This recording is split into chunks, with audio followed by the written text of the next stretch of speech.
Travel Getaways. It's Wake Up World on CEMTV.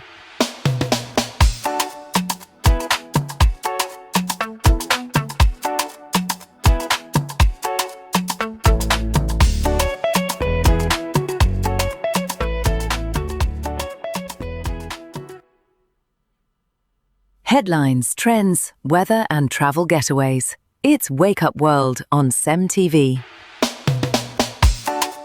Ladies and gentlemen, good morning and welcome to Online Trends here on CEMTV's Morning Pulse. I hope you're doing good. I hope you are enjoying yourself because we've brought you so much entertainment. We've brought you so much information because, of course, as our motto defines us, reliable news and entertainment. So far, we've brought you news. We've brought you updates. We've brought you the weather forecast. You're expecting some showers of blessings. And, of course, you are expecting some parts where the sun is struggling. I believe that was in Ado-Ekiti. So if you're in Ado-Ekiti and you're not taking advice from our weather oracle, well, you're on a long thing. Speaking of the weather oracle, I have her here with me this morning. Vera Phillip, how are you doing? I'm doing great, thank you. See, this weather oracle is sounding like billing to me. It's sounding like billing. It's like, you know, when someone calls it the weather oracle, it comes with billing. But do you know that I love the name? Just that it needs to be accompanied with some money.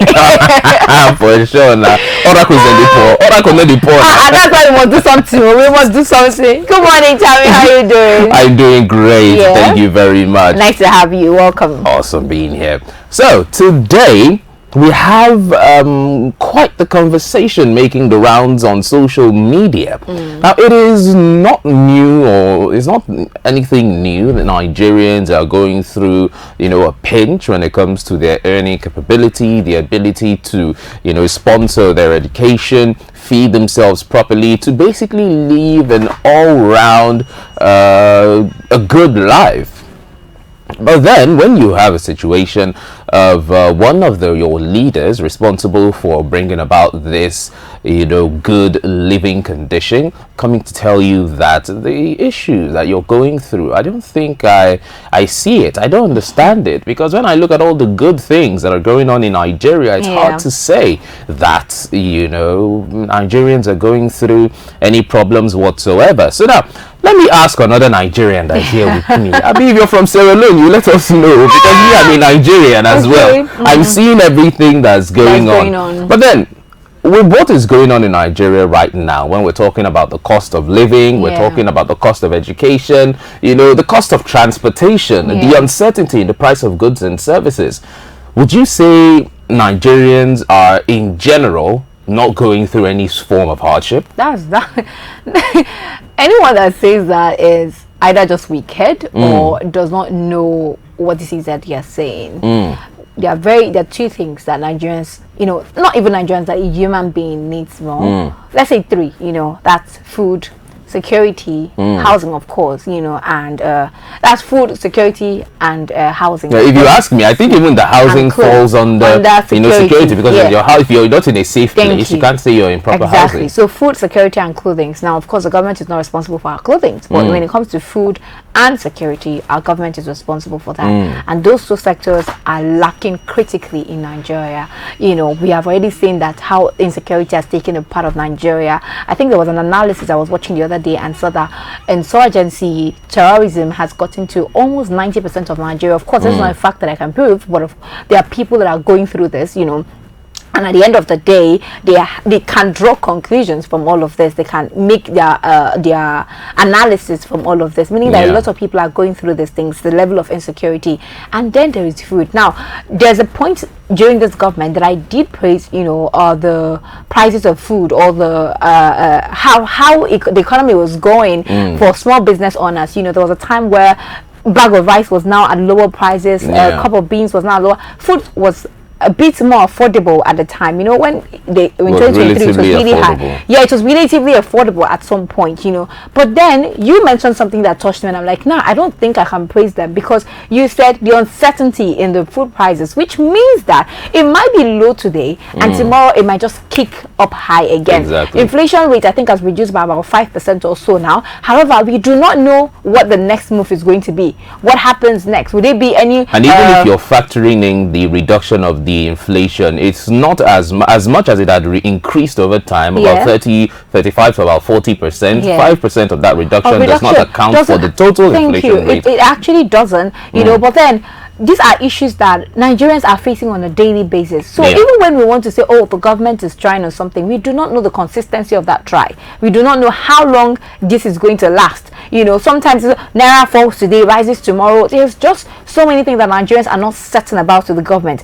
So there's no way anybody can say, oh, we are not suffering in this country right now. Like, every sector in Nigeria is dragging, is suffering, and we need to, first of all, as I think I've said that on the show before, we need to first of all always accept the fact that we are struggling. If a person who does not accept that they are falling sick, you can't help them. That's the truth. They have to need the help, and by needing the help, they have to first accept that, oh, I need help, before you can help them. So if we are not even accepting the fact that we do have a problem, then that's a bigger problem, because we will not solve whatever. We will not even ask for help. We will not try to, you know, help ourselves in any situation, and that is really, really bad for a country like Nigeria.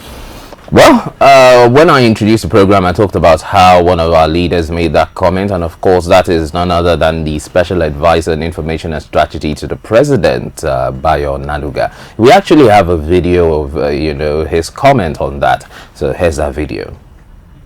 People are benefiting. I live in Nigeria.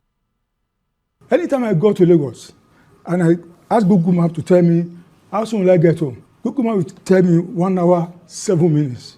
And the reason for that is because we now have a coastal road that has shortened my travel time. Is that not beneficial? What are people talking about really? Look, if you have students, if you are a parent and you have 4 children in university and they're able to access federal loan, which is interest-free, are they not benefiting? If you are a civil servant and you can access the credit card, very cheap loan, at below interest is about 7%, now people can access that loan at single digit. Are they not benefiting? I don't see the level of what people are talking about, because I know, I see them and I keep asking them questions. How are things? How are they adjusting? What are the problems? You know, in that video, he talks about, you know, the loaning. If you want to put your children through school, you know, there's an interest-free loan. I believe he's talking about the NEL fund. When he's talking, even as a civil servant, he said you have access to loans that are below the normal interest rate, you know, found anywhere in Nigeria. And he talked about, you know, the roads in Lagos, specifically where he lives, in his own personal experience, that because of the coastal highway that was made, it made him accessing his home way easier. He cut the time used to get home by about 50%, because he said previously it was over 2 hours and now it takes him roughly about an hour or so to get home because of that improvement. And he also says he doesn't see the hunger the Nigerians are talking about. He made comments about how, you know, we couldn't play you the entirety of the video, but he made comments about how the president was coming back from the Central Mosque, I believe, in Abuja, and, you know, people on the streets were yelling, "We are hungry, we are hungry," and people have been going with that. And in his personal opinion, he doesn't see the suffering, because as far as he's concerned, he's seen major steps forward, you know, when it comes to the development in Nigeria. And he says he has people working under him. So, I mean, he's not talking blindly, I believe. He has people working under him. They don't complain. Say he talks to them, he socializes with them, and they don't complain of any issues whatsoever. Now, when we're talking about the funds, the NEL fund, the loan scheme for education, the question is, when these students or when these parents take these loans for their children, how would they pay it back? The problem is not the availability of the loan, it's the ability to pay it back. Because when you are giving loan to your citizens to say, okay, you know, education can be difficult, other climes have it, the United States have it, you know, that's why you hear some students tell you, oh, they're in student debt, they're in this or they're in that. And that works because immediately they leave school, they tend to have jobs, be it in the formal sector or the informal sector. You can see someone that graduates, you know, if they don't have prospects, which of course is rare, if you've shown talent in any field. It doesn't even need to be in the education. If you show you're innovative in technology, you're good at sports, you're good at music, you'll get prospects. People would immediately want to initiate you into their cause, which of course would come with some pay. And even if you're not privileged enough to have that kind of prospect, you can go into the informal sector. You can go into labor. You can even become a convenience store clerk. You can do a whole lot of things. It's way easier, you know, to get a job that pays you minimum wage than it is in Nigeria. He talked about how, you know, he has people working for him. The question is the entirety of Nigeria working for him? Because he speaks as though he has given all of Nigeria a job, and everyone has a job, so they shouldn't be complaining. When we're talking, even if we want to talk about the increase in minimum wage, how many people are paying that increase in minimum wage? And even if they have implemented the increase in minimum wage, how many of those workers are formal workers? Go to other places, even within some government-owned places. Most of the workers, 50 to 60% of the workers they're not staff. They're informal workers. So they are not paid minimum wage. You can go anywhere. Some of you watching this right now, you're part of that statistic. You're working in a place that they're not paying you even close to minimum wage. Be you a teacher, be you a cleaner, be you, you know, whatever role you're playing in that company. So we have all of these things. And even when you want to talk about, like, there's a lot to talk about. When you talk about the increase of minimum wage, we also talk about the increase in the cost of living. They are not growing perpendicularly. The minimum wage increased, and this is where the cost of living is. So how do you expect people to not complain when more than half of the population is jobless? More than half of them, even if they have a job, they are not paid well. And even more than that, even if they're paid well, they can't even sustain it because you don't know how the uncertainty of the pricing. So where is this thought process coming from that Nigerians are not suffering, or he's not seeing the suffering and plight of Nigerians? So I'm going to state a fact, which is that Bayo Onanuga is known, you know, for misinformation. He has a track record of misinformation in the past. So I'm just going to believe that this is just one of those, you know, because I'm going to take, for instance, right, the current issues that are going on right now on social media, or the current concern of people. One thing that has been trending so far is the housing prices in Lagos, rent price in Lagos. You know, we are seeing people who are complaining of their rent shops, their shop rents rather, are being increased to about 50 million naira. Exactly. 60 million naira, 30 million naira. Landlords are just waking up one day and increasing rent drastically without any care in the world. You know, for whatever reasons. They probably have their reasons, you understand? And these are issues that people are bringing on social media, and you're saying we do not have. That's the height of insensitivity to Nigerians who put you in office for you to play a role for them. So it is very wicked, insensitive to say the least, that a person of such authority will come up, who we believe speaks for the presidency, will come out on social media and say, I don't see what you people are complaining about. There's nothing to worry about. Everybody's fine.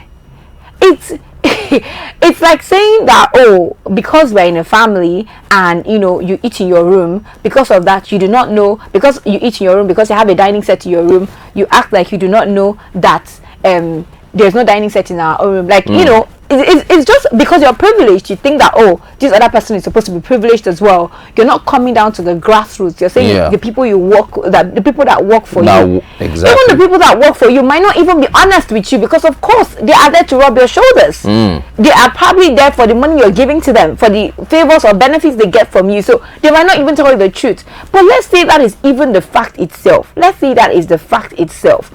It is insensitive of a person of such authority who speaks for the presidency to come on social media and say that the plight of Nigerians is irrelevant, is not important. That is absolutely bad and should be. I think that the president at this point needs to step into Bayo Onanuga. Like, he needs to be checked, because he has given so many misinformations that shouldn't be going, or that shouldn't go. And I really do hope that something is being done about him being checked, because this is crazy. I'm even livid right now having this conversation, because how dare you say that what we are going through is not what we are going through, or what we are going through is us just making noise. Also, have you really gone to the grassroots? Have you gone to the rural areas and see what people are going through? Because having conversations with your staff is not enough. You need to go to the people who voted you, or who voted your principal into office, and you need to find out what it is that they are going through. You cannot say that we are not hey, I like that reaction. You cannot, hey, I'm livid by that, because that is an insult to Nigerians, a very big insult to Nigerians. And I, as a person, as a Nigerian, I can't take that from him. You know, he either needs to retract that statement or apologize to Nigerians for being such an insensitive person, you know, especially given the kind of office that he holds in the Nigerian government. That is insensitive, and he should be checked for that statement. Well, as far as I'm concerned, I don't think he has any wrong standing to make that statement. He doesn't suffer what the Nigerian people are suffering. He's making a statement on behalf of Nigeria. That's what I'm saying. Like, he's making what I'm saying is that he is making an uninformed statement. Yeah. And this should be an eye-opener. You know, because if someone tells you that I cannot see the suffering you're going through, and meanwhile you're suffering, and that person is responsible in one way or the other to alleviate your suffering, what does that then say about that person or those in higher offices above him? I believe that he is saying his mind. He is saying his experience, and this should tell the Nigerian people something.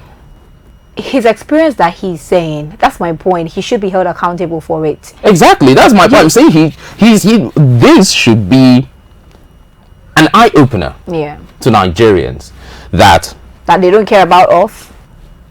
Michael Jackson said it best. All I want to say is that because as far as I'm concerned, this should not be a statement that should be made just because you want to say something on social media, or you want to talk about.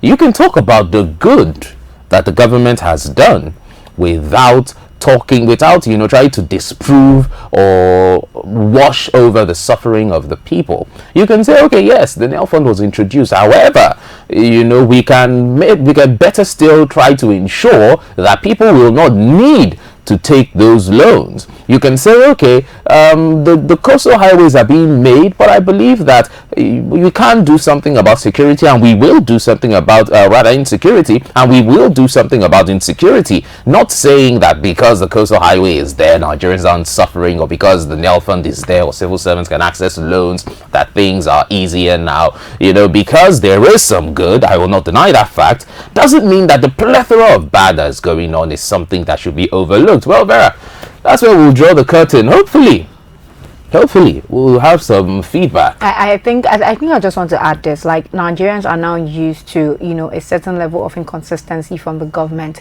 and it shouldn't be so. We should still be holding our leaders accountable for even the statements that they make. You know, Bayo Nanuga has no right whatsoever to speak on behalf of Nigerians and act like he knows the plight of Nigerians when he has no idea what the Nigerian people are actually going through. So I do think that we should hold him accountable and call on whatever authorities that we need to call on to make him retract that statement, or at least, you know, apologize for making such statements on behalf of the Nigerian government. I am saying that categorically clear.